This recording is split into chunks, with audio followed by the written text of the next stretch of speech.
2024 లేదా 25లో డిగ్రీ లేదా బీటెక్ చదివారా? సాఫ్ట్‌వేర్ జాబ్ కోసం ఎదురు చూస్తున్నారా? అయితే కోడ్ జ్ఞాన్ 100 డేస్ కోర్సులో చేరండి. జాబ్ సాధించండి. నమస్కారం సార్. నమస్తే. మీరు ఎప్పుడు చెప్తూ ఉంటారు, పిల్లల్లో చిన్నప్పుడు పడిన ఇంపాక్ట్ పెద్దగా అయ్యే వరకు కూడా అది చాలా ఇంపాక్ట్ని క్రియేట్ చేస్తుంది అని. అండ్ అందులో మనం మాట్లాడుకుంటే పేరెంట్స్ కొన్నిసార్లు పిల్లల్ని అందరి ముందే తిట్టేస్తూ ఉంటారు. అప్పుడు ఆ పిల్లోడికి సైకలాజికల్గా ఎలాంటి చేంజెస్ వచ్చే అవకాశం ఉందంటారు? ఆ ఫీలింగ్ ఒకరు తిట్టారు అంటేనే మనకి తెలియకుండానే ఆ ఎమోషన్ అంతా కన్నీళ్ళు బయటకు వచ్చేస్తూ ఉంటుంది. మరి పిల్లల్లో ఎలా ఉంటుంది సార్? పిల్లల్లో చాలా స్ట్రాంగ్గా ఉంటుంది. దేర్ మైండ్ చాలా తొందరగా వీటన్నిటికీ లోబడిపోయి కిందకి కుంచుకెళ్ళిపోతుంది. ఎప్పుడు కూడా పబ్లిక్గా అందరి ముందు ఇన్సల్ట్ చేస్తూ మాట్లాడద్దు. మన డెవలప్మెంట్ అవుతున్న స్టేజ్లో నీ మైండ్ మీద పడే ఇంప్రెషన్స్, అంటే నన్ను తిడుతున్నారు అంటే నేను వేస్ట్ గాడిని, నేను ఎందుకు పనికిరాను, నా జీవితంలో నేను ఎవరిని మంచిగా చూసుకోలేను, నేను ఇంత ఇంత ఇంత ఇంత అనేటట్టుగా ఎప్పుడైతే మారిపోతామో always mind behaves to extremes.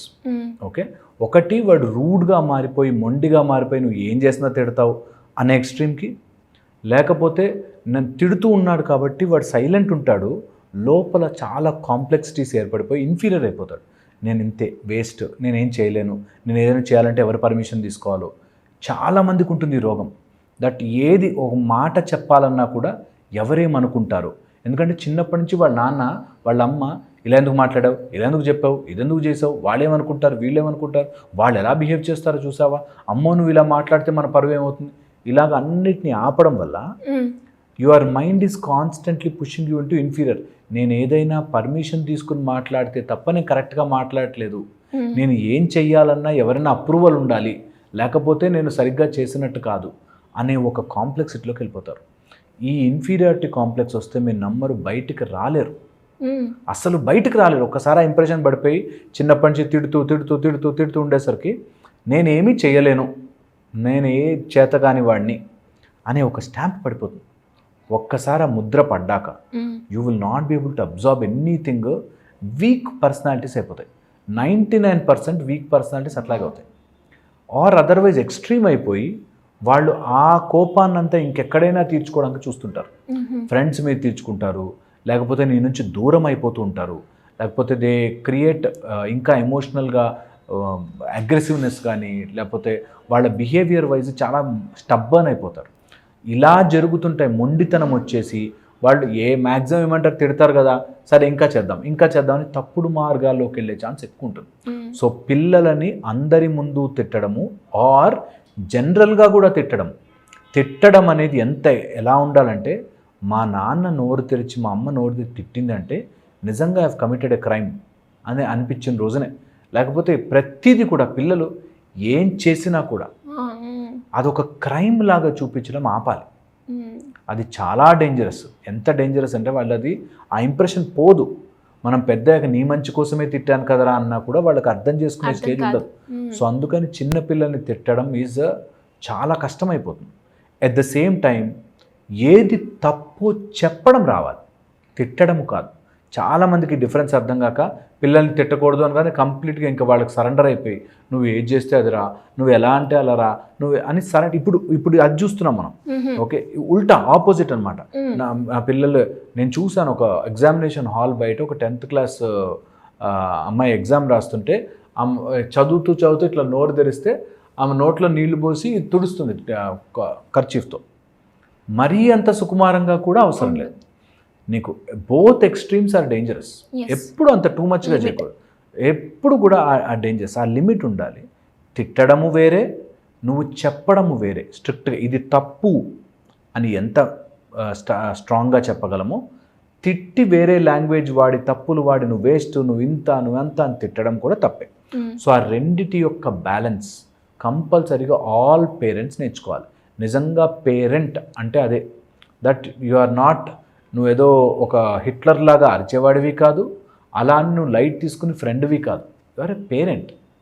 ఆ డిఫరెన్స్ తెలియకపోతే పేరెంట్ నీకు ఏది అవసరమో ఏది మంచో అది ఇస్తాడు, ఏది మంచి కాదో అది గుంజేసుకుంటాడు అని కూడా తెలియాలి. అంటే ఎలా చెప్పాలి సార్? ఇది చాలా ఇంపార్టెంట్.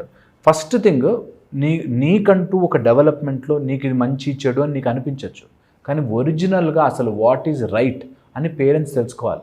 చాలామందికి తెలియని పాయింట్ అంటే ఇలాగే ఉండాలి కదండి, పిల్లలంటే ఇలా ఉండాలి కదండి అనే ఒక బ్లాంకెట్ రూల్ వేస్తారు.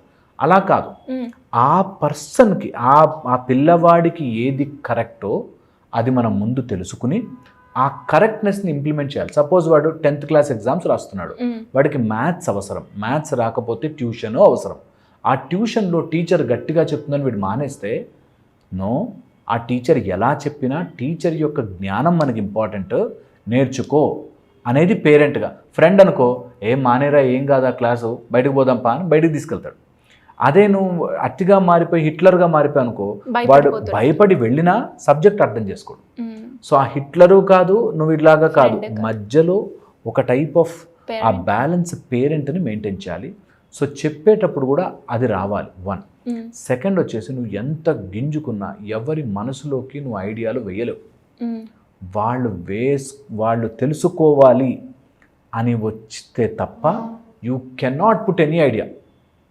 ఎందుకంటే ఈజీగా బ్రేక్. ఇప్పుడు మీరు అందుకే పెద్ద పెద్ద వ్యవస్థలు చూడండి, కన్వర్ట్ చేయాలనుకున్నా, ఏదైనా మార్చాలనుకున్నా ఫస్ట్ అలాంటి యంగ్ మైండ్ ఉన్నప్పుడే వేస్తారు బీజం, మానే వంగునా అని. సో అందుకని యంగ్ మైండ్లో ఉన్నప్పుడు నీకు అలాంటి బీజాలు పడతాయి కాబట్టి వాటిని కూడా చూసుకోవడం చాలా ఇంపార్టెంట్. కలుపులను తీయడం, ఒక మంచి ల్యాండ్ బాగుండాలంటే కలుపు మొక్కల్ని తీయడం ఎంత ఇంపార్టెంటో, వాళ్ళ మైండ్లో పడుతున్న ఆ నెగిటివ్ థాట్స్ని తీయడం ఇంపార్టెంట్. ఎలా తీయాలి అన్నది ఆ నెగిటివ్ థాట్స్ తెలుసుకుని వాళ్ళు దాని మీద టూ మచ్గా ఆలోచించకుండా ఉండేటట్టుగా చూసుకోవాలి. అందుకే tell me your friends, I tell you what you are అంటారు.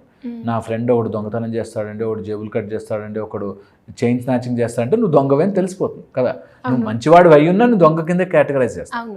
అలాగా సో నీ ఫ్రెండ్స్ ఎవరున్నారు, ఆ ఫ్రెండ్స్ దగ్గర నుంచి నువ్వు ఎలాంటి ఇన్ఫర్మేషన్ తీసుకుంటున్నావు. ఈ రోజుల్లో అయితే ఫ్రెండ్స్ ఫోన్ రూపంలో దగ్గరకు వచ్చేసింది కాబట్టి ఏం ఎక్కించుకుంటున్నాడు మైండ్లోకి అనేది తెలుసుకుని అవి తీయడం పేరెంట్గా ఒకటి ఇంపార్టెంట్. అలా కలుపులు తీసేస్తే నీ నిజమైన చెట్టు మంచిగా వస్తుంది.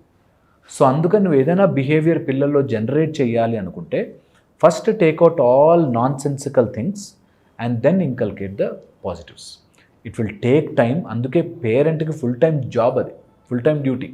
దట్ పిల్లలు ఎలా వెళ్తున్నారు, ఎలా ఎదుగుతున్నారు అన్నది ప్రతి స్టెప్లో కూడా ఉండాలి.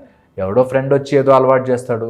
నాకు తెలిసిన డిగ్రీకి వచ్చిన ఒక అబ్బాయి అప్పటిదాకా బాగా చదువుకున్నవాడు అక్కడికి వచ్చి సిగరెట్లు అలవాటు చేసుకున్నాడు. ఎంత సిగరెట్లకు అడిక్ట్ అయిపోయాడంటే అసలు వాడు తట్టుకోలేక ఇంట్లో దొంగతనాలు చేసి వద్దు వద్దు అన్నా కూడా ఆపుకోకుండా చేస్తాడు. సో అలాగా ఎవరో వచ్చి ఏదో ఒక కలుపు మొక్క వేస్తారు, ఏదో ఒక తప్పుడు ఆలోచన వేస్తారు, దాన్ని మనం యాజ్ ఎ పేరెంట్ కరెక్ట్ చేయడం రావాలి. ఓకే, చాలా important. It will take time, it is difficult. మేము కూర్చుని చెప్పినంత ఈజీ కాదు, కానీ చెయ్యాలి యాజ్ ఎ పేరెంట్. అదొక్కటే జాబ్ మనకి. ఓకే, ఇది 1. Second, the most important point చెప్తున్నాను. ఒక పేరెంట్ కనుక పిల్లల మైండ్లో ఏదైనా ఇంకల్కేట్ చేయాలంటే నువ్వు ఎలా ఉన్నావు అనే దాన్ని బట్టే పిల్లలు ఉంటారు. నువ్వు కరెక్ట్గా కనుక నీ లైఫ్ని ఎగ్జాంపుల్గా లీడ్ చేస్తుంటే, అంటే నేను వీక్గా ఉంటాను కానీ దేవుడి గురించి గొప్పగా చెప్తానంటే వీడు దేవుడిని నమ్మడం. దేవుణ్ణి నమ్మితే నేను ఎంత గ్లోరిఫైడ్గా ఉన్నాను అనేది వాళ్ళు రియలైజ్ అయితే వాళ్ళు నమ్ముతారు. సో అందుకని దేవుడు అంటే ఎగ్జాంపుల్ చెప్తున్నా. నువ్వు నిజంగా సైన్స్ని అంత గొప్పగా, నేను సైన్స్ చదివితే ఇంత బాగుంటుందంటే నువ్వు అంత బాగా సంపాదించి అంత మంచిగా ఉండి అంత డిసిప్లిన్గా లైఫ్ని మెయింటైన్ చేస్తే పిల్లలు నేర్చుకునే ఛాన్స్ ఉంటుంది. 100% కాదు కానీ నేర్చుకునే ఛాన్స్ ఉంటుంది. సో అందుకని what ever you want to inculcate in children, నువ్వు ఎంత ప్రాక్టీస్ చేయగలవో, ఎంత నీ లోపలికి ఇంబైబ్ చేసుకోగలవో చూసుకోవాలి. ఇది చాలా చాలా ఇంపార్టెంట్. అండ్ ఫైనల్ పాయింట్ నేను చెప్పేది, ఒకవేళ మీరు పిల్లల్ని మార్చలేకపోతే అది మీ మైండ్కి తీసుకుని మీరు పిచ్చి పిచ్చిగా మారిపోవద్దు. మీరు యాంగ్రీగా అరవడము, మీరు నేను చెప్తుంటే అర్థం చేసుకోవా అని ఎంత చెప్పినా పిల్లవాడు ఒక స్టేజ్ ఆఫ్ మైండ్లో వెళుతున్నప్పుడు దాన్ని మార్చడానికి మీరు ప్రయత్నం మాత్రమే.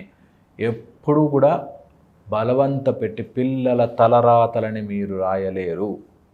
వాళ్ళకు కావాల్సినవి ఇస్తారంతే, తలరాతను రాయలేరు. ఇది ఫర్ షూర్. ఇది ఎవరినా సరే గుర్తుపెట్టుకోవాలి. పిల్లల్ని కనగలం, వాళ్ళ తలరాతలు రాయలేం. అందుకని టూ మచ్గా ఇన్వాల్వ్ అయిపోయి అయ్యో నా కొడుకు ఎందుకు ఇలా అవుతున్నాడు, నా కూతురు ఎందుకు ఇలా అవుతుంది అని చెప్పి పదే పదే గుండెలు బాదుకున్నంత మాత్రాన ఏమీ జరగదు. సో మీరు ఆ బ్యాలెన్స్ మెయింటైన్ చేస్తే యాజ్ ఎ పేరెంట్ అన్నీ సెటిల్ అవుతాయి. చాలా మంది కూడా సార్ మీరు చెప్తూ ఉంటారు, కానీ అవి రియల్ లైఫ్లో పాటించడం చాలా కష్టం అని చెప్తూ ఉంటారు. బట్ అంటే మీరు ఇంకో మాట అన్నారు, ఒక చిన్న టిప్ లాగా టెక్నిక్ ఎలా చేయాలి అని అడుగుతూ ఉంటారు సార్. అంటే ఇప్పుడు మీరు అన్నారు కదా, మనము ఫస్ట్ డెవలప్ అయితే దాని ఇంపాక్ట్ వాళ్ళలో పడుతుంది కాబట్టి ఆటోమేటిక్గా వచ్చేస్తుంది. ఇదే ఒక మంచి టిప్ అనొచ్చు. Anyways, great knowledge sir. Thank you so much. Suman టీవీలో మీ పర్సనల్ అండ్ బిజినెస్ ప్రమోషన్స్ కోసం కింది నెంబర్కి కాంటాక్ట్ చేయండి.